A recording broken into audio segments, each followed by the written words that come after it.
The Beyond the Fame podcast welcomes our newest sponsor, Adventure Theater in Glen Echo, Maryland. Audition for the pre-professional program at Adventure Theater MTC Academy.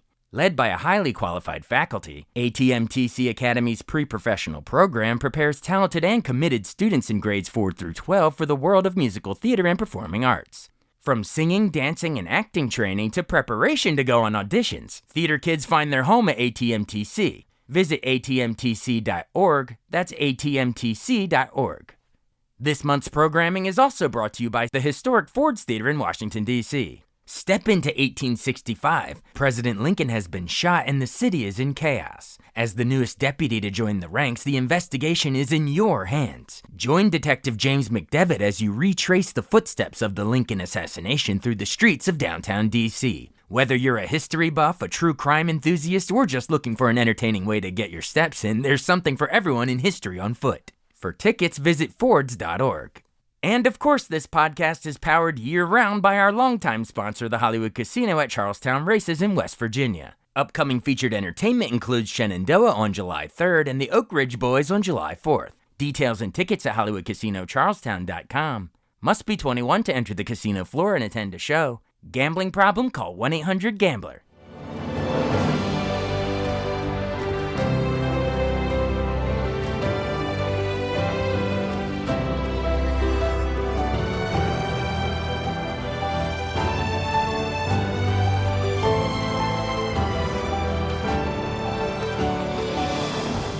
Welcome to the newest episode of Beyond the Fame with Jason Fraley. I'm your host, Jason Fraley, picking the brains of the top artists, entertainers, and newsmakers of our time. Today marks the 50th anniversary of the Smithsonian Air and Space Museum opening in Washington, D.C. on July 1st, 1976. I spoke with astronaut Christopher Ferguson, who commanded NASA's final space shuttle mission in July 2011, when he brought the 3D IMAX film Journey to Space to the Air and Space Museum in 2015, narrated by Patrick Stewart. I'm here with Christopher Ferguson, a former NASA astronaut and a retired U.S. Navy captain. Christopher, thanks for joining us. Hey, Jason. Thank you. Now, we're here to talk about the new IMAX 3D movie Journey to Space that's coming to the Smithsonian here at the Air and Space Museum. But before we get into that, do you mind just telling our listeners first just a little bit of your NASA career? Sure. Hey, I joined NASA in 1998 as a naval officer and pilot, and I spent 13 years as an active astronaut. I've flown on three space shuttle missions to the International Space Station, beginning in 2006. And, one of the thrills of a lifetime, while I hated to see the space shuttle go away, was being able to command the final space shuttle mission in July of 2011. So that was a thrill for me. And I left NASA shortly thereafter. I now work for the Boeing company in what's called the Commercial Crew Program. This is Boeing's entrant in a field of two that will return Americans to the International Space Station from an American rocket and return them back to the United States. It'll replace the capability that the Russians currently provide for us. So that's a short biography for you. It's not every day we talk to an astronaut, especially the final shuttle mission commander. That's incredible.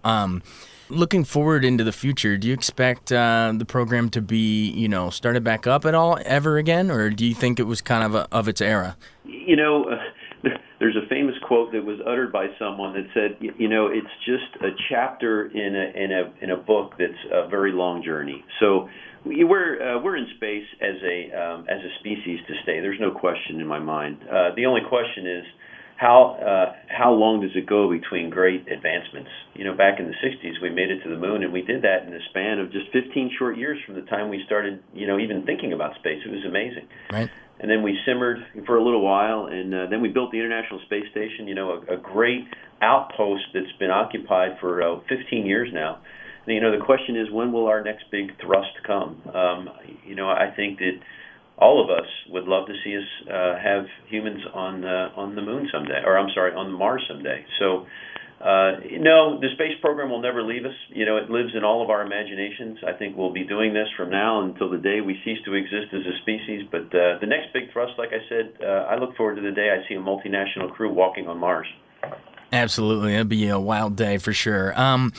Take me back, growing up. When did you get bit by the outer space bug? Was it, watching John Glenn, Neil Armstrong, or was it more of a pop culture, a movie or something? Yeah, that's a good question. I had to think about that myself. I grew up in the age of Apollo.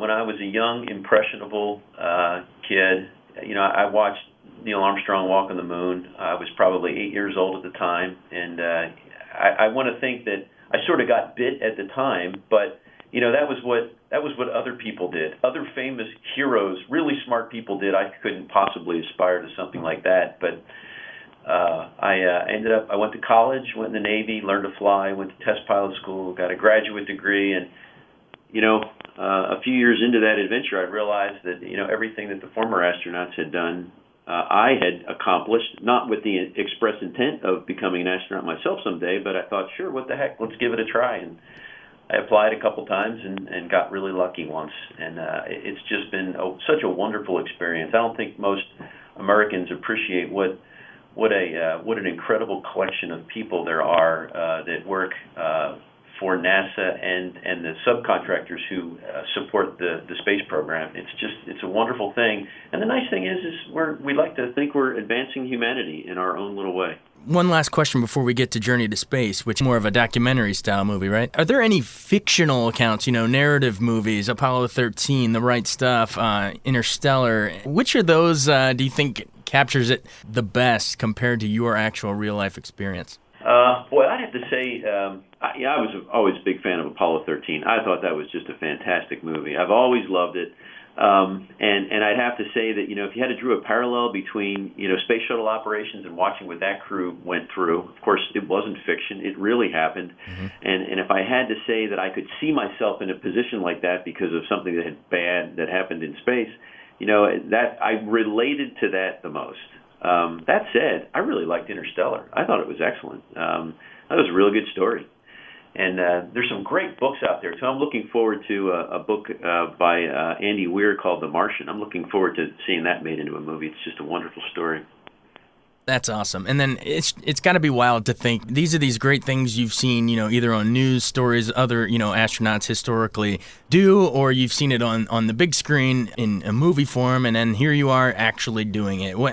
Did you ever have to pinch yourself when you're on that final mission? Yes. As a matter of fact, I think that's the analogy that I've used a couple times. I remember speaking to the crew when we started training. There were only 4 of us on that final mission, so it was relatively low population compared to some of its predecessor shuttle missions, and thinking that, here we are a year out from what will be the final space shuttle flight. This is going to, by far, be the best year of our lives. And in hindsight, looking back, it was absolutely true. We had just the experience to, of course, be on the final flight, but also to thank all the people who had made the shuttle program happen, some of whom had made an entire career out of it, and knowing that their contribution to to human spaceflight was over, and they could walk out the door feeling very good about themselves and their accomplishments for our country. So, I'd have to say that's it. Awesome. All right, let's get into Journey to Space a little bit, the IMAX 3D movie at the Smithsonian. It's narrated by Patrick Stewart, which we all remember from Star Trek and Next Generation, and you are interviewed heavily in the film. How did they approach you to be a part of it? Well, let me see. It was shortly after I joined Boeing. Things were sort of winding down from the STS-135 mission. Boeing is a big sponsor of the movie. I think K2 Productions is the production company that put it together. And there were other. I think Toyota's a sponsor as well. But anything that sort of furthers the interest in space and sciences, Boeing likes to get in there and sponsor these great events. So it was just a very nice synergy. I had just joined the company. They were putting together a story on the twilight of the shuttle program and how it would lead into expeditions to Mars. And they gave me a call and asked me if I'd be interested in participating as really a technical expert. And then it sort of, the role grew a little bit, and they gave me a shot or two in a few speaking roles. So I don't rival and don't pretend to rival Patrick Stewart, but I don't have that wonderful voice, but I did my best. Do your Morgan Freeman impression or something.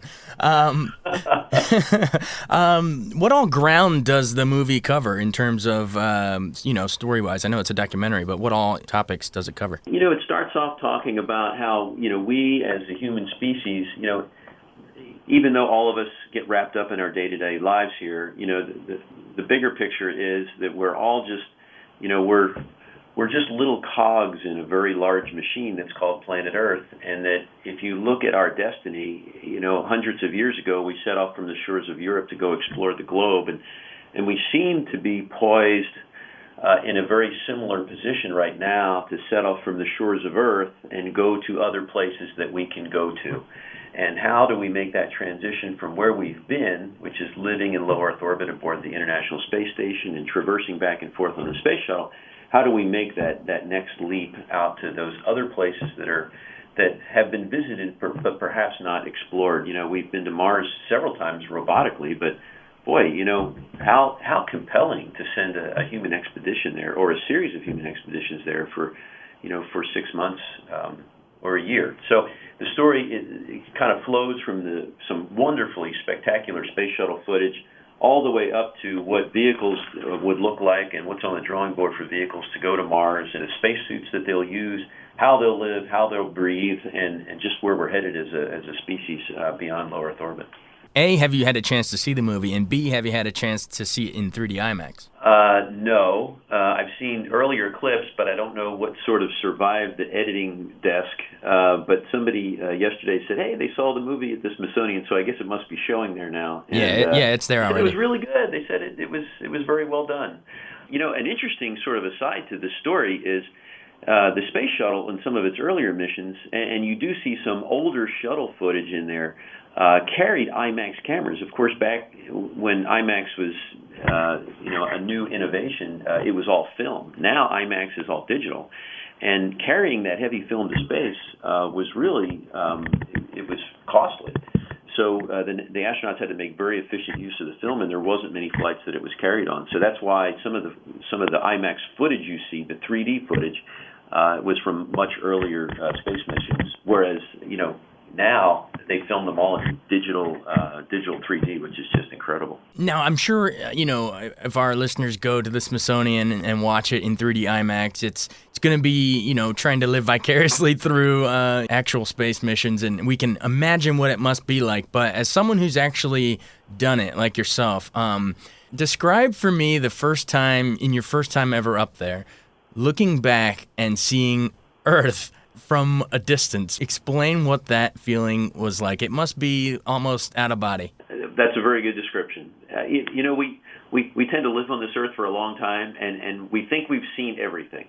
But when you see something that's truly spectacular, whether it be the Grand Canyon or the Arctic, and you have this sort of first experience of something that is beyond sort of comprehension, or at least beyond anything that you've seen before. It's very compelling. It's emotional.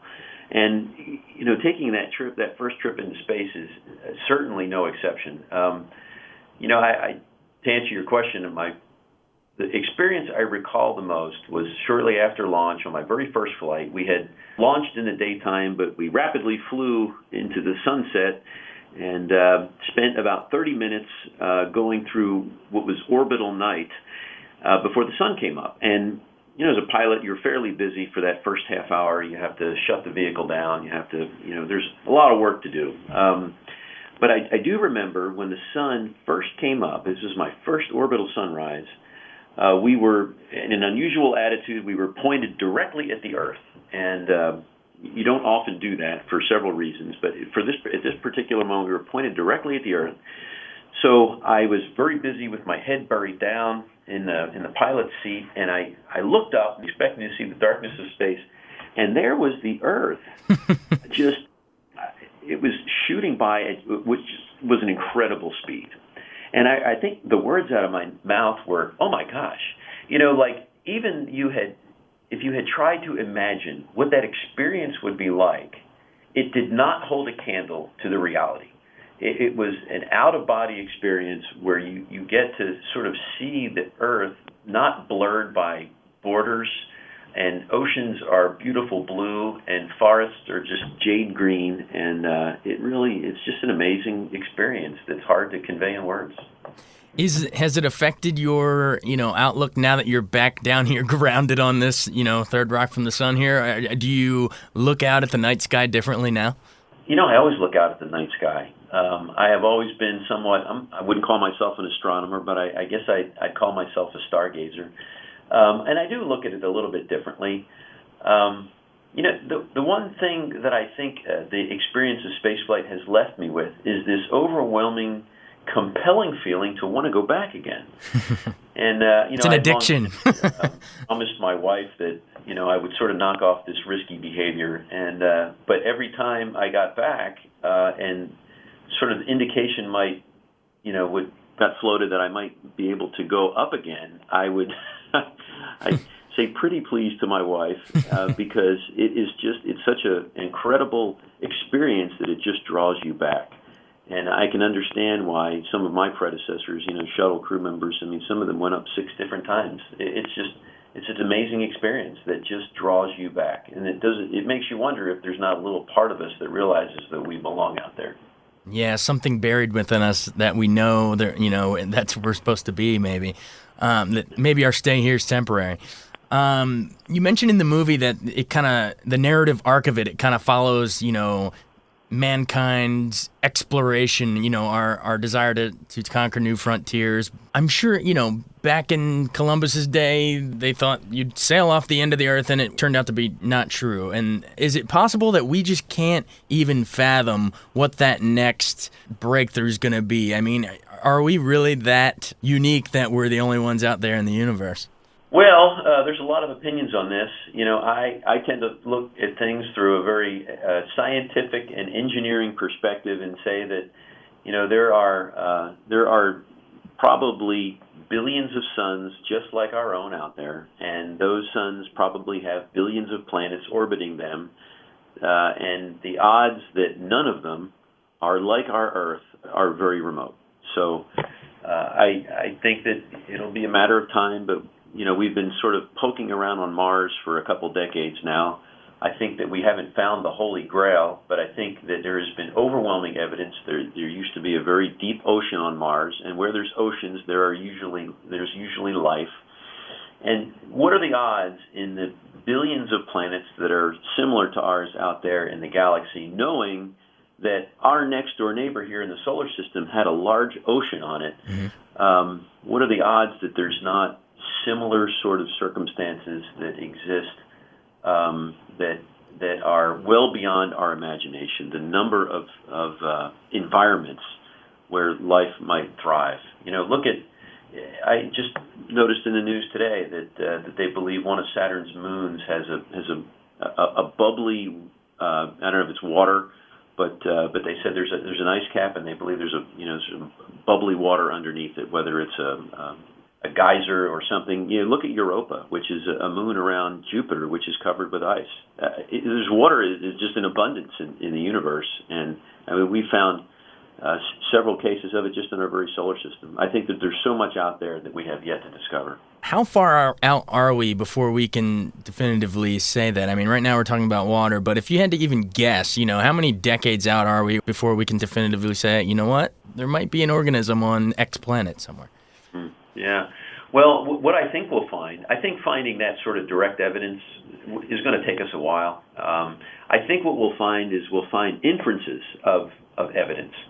Right. There was a planetary probe that has been serving the globe for several years now called Kepler, and it's off there looking in just a very unique corner of the universe that is really indescribable from any other corner. But it has found what we believe to be, thousands of planets around extrasolar suns. In other words, we detect by inference, by the variation of light around these stars, that clearly there's planets orbiting them. So I think it won't take very long for us to really understand more about these planets that we can't see. by virtue of where they orbit, how often they orbit, how close they are to the sun, that the world that is around that sun might be very similar to what we have on Earth. So in other words, I think we'll infer life before we actually discover it, but I think both of those are just a matter of time. It's absolutely fascinating.